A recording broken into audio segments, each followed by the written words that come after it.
اسی لیے آقا فرماتے ہیں روزے دار کو دو خوشی ہے، ایک تو افطار کے وقت، دوسرا لقائے رحمان کے وقت، خدا کی زیارت کے وقت۔ صحابہ نے پوچھا آقا ہم اللہ کی زیارت کیسے کریں گے؟ آقا فرماتے ہیں جیسے تم آسمان پہ چاند دیکھتے ہو بلا تمثیل، اسی طرح تم خدا کی زیارت کیا کرو گے۔ یہ روزے داروں کی شان ہے۔ آج کے روزے کیا ہے؟ جس میں جھگڑا، جس میں غیبت، جس میں چگلی، جس میں فساد۔ روزے کو عادت مت بناؤ، روزے کو عبادت بناؤ۔ احساس مٹ گیا، عبادتوں کا احساس مٹ گیا، گناہوں کا احساس ختم ہو گیا۔ جب تک کہ لوگوں میں گناہوں کا احساس زندہ تھا وہ عبادت کر کے بھی اللہ سے ڈرتے تھے، وہ عبادت کر کے بھی رب کی بارگاہ میں آنسو بہاتے تھے کہ مولا میں تو حق ادا نہ کر سکا۔ لیکن آج احساس نہیں ہے، اس لیے لوگ ہنستے ہنستے افطار کرتے ہیں۔ حالانکہ صحابہ کا معمول تھا جب افطار کا وقت آتا وہ ہاتھوں کو اٹھا کر کے روتے اور کہتے مولا روزہ تو چلا گیا لیکن روزے کا حق نہ ادا ہو سکا، آنسو بہاتے ڈرتے۔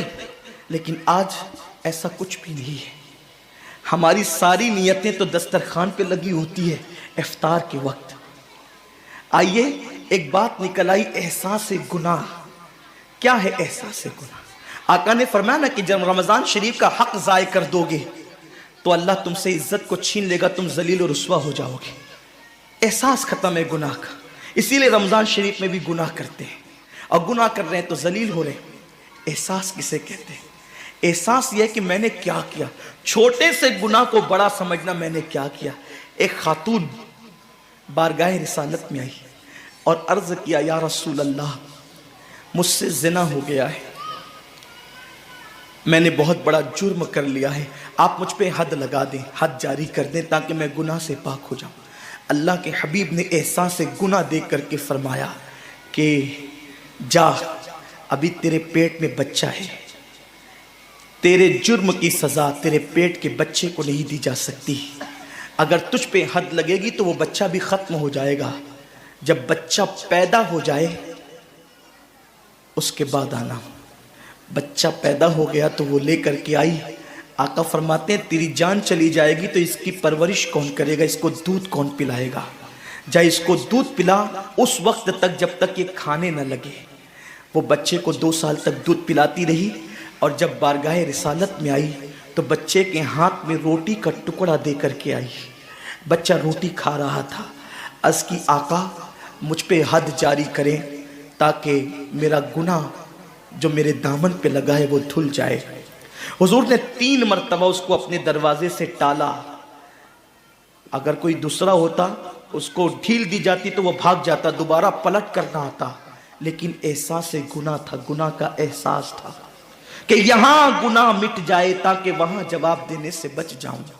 اس خاتون نے 3 مرتبہ حاضری دی، حضور اب میرا بچہ روٹی کھانے لگا ہے، مجھ پہ حد لگا دے تاکہ میں پاک ہو جاؤں۔ اللہ کے حبیب نے فرمایا اللہ کی بندی، جب اللہ نے تیرے جرم پہ پردے ڈال دیے تھے تو تو نے اظہار جرم کیوں کیا؟ اب چونکہ تو جرم کا اظہار کر چکی ہے، اقبال گناہ کر چکی ہے، اب تجھ پہ حد لگائی جائے گی۔ اور اس کو سنگسار کر دیا گیا۔ جب وہ مر چکی اور اس کو دفن کر دیا گیا تو کسی نے کہا کتنی بدبخت تھی وہ عورت جس نے رسول پاک کے دور میں منہ کالا کیا۔ میرے نبی نے فرمایا تو اس کا گناہ دیکھتا ہے، تو اس کا احساس گناہ نہیں دیکھتا۔ اس نے ایسی توبہ کی ہے، اگر اس کی توبہ 70 جہنمیوں پہ تقسیم کی جاتی تو اللہ ان کو بھی جنت عطا فرما دیتا۔ آقا کریم صلی اللہ علیہ وسلم فرماتے ہیں جو رمضان شریف میں گناہ کبیرہ کرتے ہیں، اب گناہ کبیرہ کی بہت بڑی تعریف ہے، اس کو نہیں بیان کروں گا، لیکن جو گناہ کبیرہ بڑا گناہ کرتے ہیں، پہلی بات تو چونکہ میرا مسلک صوفیہ ہے، صوفیہ سے کسی نے پوچھا کہ گناہ بڑا کیا ہے؟ امام غزالی فرماتے ہیں نہ کوئی گناہ چھوٹا ہے نہ کوئی گناہ بڑا ہے، بات تو یہ ہے جس گناہ پر خدا تیری پکڑ کر لے وہی گناہ سب سے بڑا ہے، اور جس نیکی پر خدا تجھے بخش دے وہی نیکی سب سے بڑی ہے۔ کسی گناہ کو چھوٹا سمجھ کے مت کرو، پتہ نہیں وہ کس گناہ پہ ناراض ہو جائے۔ تو اللہ کے حبیب صلی اللہ علیہ وآلہ وسلم فرماتے ہیں جو رمضان شریف میں بڑا گناہ کبیرہ گناہ کرتے ہیں سال بھر تک فرشتے اس پہ لعنت کرتے رہتے ہیں، اور اگر اسی سال اس کو موت آ جائے، اسی سال جس نے ماہ رمضان میں گناہ کبیرہ کیا تھا، اس نے بڑا گناہ کیا تھا، اب بڑے بڑے گناہوں کو گنایا گیا، مثال کے طور پر کسی عورت پر غلط نیت سے نظر ڈالنا یہ گناہ کبیرہ ہے، جھوٹی قسم کھانا یہ گناہ کبیرہ ہے، ناپ تول میں کمی کرنا یہ گناہ کبیرہ ہے، کسی کو دیکھ کر اس کا مذاق اڑا کے دل دکھانا یہ گناہ کبیرہ ہے، کسی کی امانت میں خیانت کرنا یہ گناہ کبیرہ ہے، ماں باپ کا دل دکھانا یہ گناہ کبیرہ ہے، کفر کرنا یہ گناہ کبیرہ ہے، بلکہ اکبر الکبائر ہے۔ 70 کی فہرست امام سیوطی نے گنائی ہے، اور پھر 70 کی فہرست گنانے کے بعد فرماتے ہیں 70 پر یعنی 1 2 3 4 والا 70 نہیں، بلکہ اللہ کے حبیب نے یہاں جو 70 فرمایا ہے یہ 70 گنتی والا 70 نہیں ہے، بلکہ کثرت بتانے کے لیے 70 ہے۔ جیسے کہ ہم کہتے ہیں نا میں نے تجھے 50 بار سمجھایا تو نہیں مانا، میں 100 بار تیرے گھر آیا تو نہیں ملا، تو اس کا مطلب یہ نہیں کہ 99 کے بعد ایک جو ملا کر کے آتا ہے وہ 100 نہیں، گنتی کا 100 نہیں، یہاں 100 بتانا کثرت بتانے کے لیے ہے، یہاں 50 کہنا کثرت بتانے کے لیے ہے۔ تو اللہ کے حبیب فرماتے ہیں 70 بڑے گناہ ہیں، یعنی اتنی طویل تعداد میں اتنی کثرت سے ہے بڑے گناہ کہ تم ان کو شمار نہیں کر سکتے، بس اتنا کہ جس گناہ پہ خدا ناراض ہو جائے وہ بڑا گناہ۔ تو جس نے رمضان شریف میں قصدن بڑا گناہ کیا، قصدن، نماز کو چھوڑنا بھی گناہ کبیرہ ہے، نماز کو ترک کرنا بھی گناہ کبیرہ ہے۔ میرے آقا صلی اللہ علیہ وسلم کے دیوانوں، کھیل کود میں وقت کو ضائع کرنا، وقت کا ضیاع، یہ بھی گناہ کبیرہ ہے۔ آقا فرماتے ہیں جس نے رمضان شریف میں گناہ کبیرہ کیا، اس رمضان سے لے کر آنے والے رمضان شریف تک فرشتے اس پہ لعنت کرتے ہیں۔ یہ لعنت کیا ہے؟ لعنت سمجھتے ہیں؟ لعنت کا مطلب یہ ہے جس پہ لعنت پڑی وہ ہمیشہ کے لیے اللہ کی رحمت سے دور ہو گیا۔ انسان کی لعنت کیا ہے؟ انسان کی لعنت، ایک جانور پر حضور علیہ الصلوۃ والتسلیم کسی صحابی کے جانور پر بیٹھے تھے، وہ دھیرے چل رہا تھا، کسی نے کہہ دیا کہ اس پہ لعنت ہو یہ دھیرے چلتا ہے، حضور علیہ السلام نے اس جانور کے نیچے اتر کر فرمایا جس پہ لعنت کر دی گئی میں اس جانور پہ سواری نہیں کر سکتا۔ یہ ایک انسان کی لعنت کا اثر ہے، جس پہ معصوم فرشتے لعنت کرے اس کا انجام کیا ہوگا، وہ بھی 1 2 لعنت نہیں۔ رمضان شریف کو چھوٹا مت سمجھیے، 1 کے 70 پر آپ کی نظر ہے، گناہ نیکیوں کی کثرت پہ آپ کی نظر ہے، گناہوں کی تباہی پہ آپ کی نظر نہیں ہے۔ اللہ کے رسول صلی اللہ علیہ وسلم نے فرمایا جیسے ماہ رمضان شریف میں نیکیوں کا درجہ بڑھ جاتا ہے، ویسے ماہ رمضان شریف میں گناہوں کا بھی معاملہ بڑھ جاتا ہے۔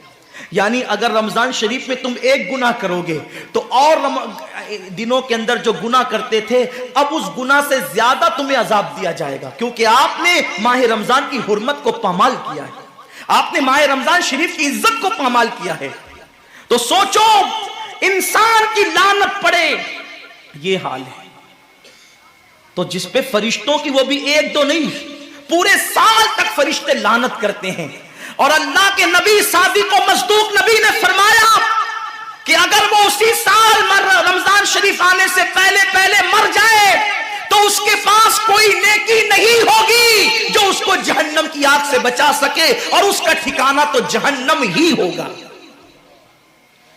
خدا کے لیے اپنے حال پہ رحم کرو، اپنے آپ کو جہنم کا ایندھن مت بناؤ۔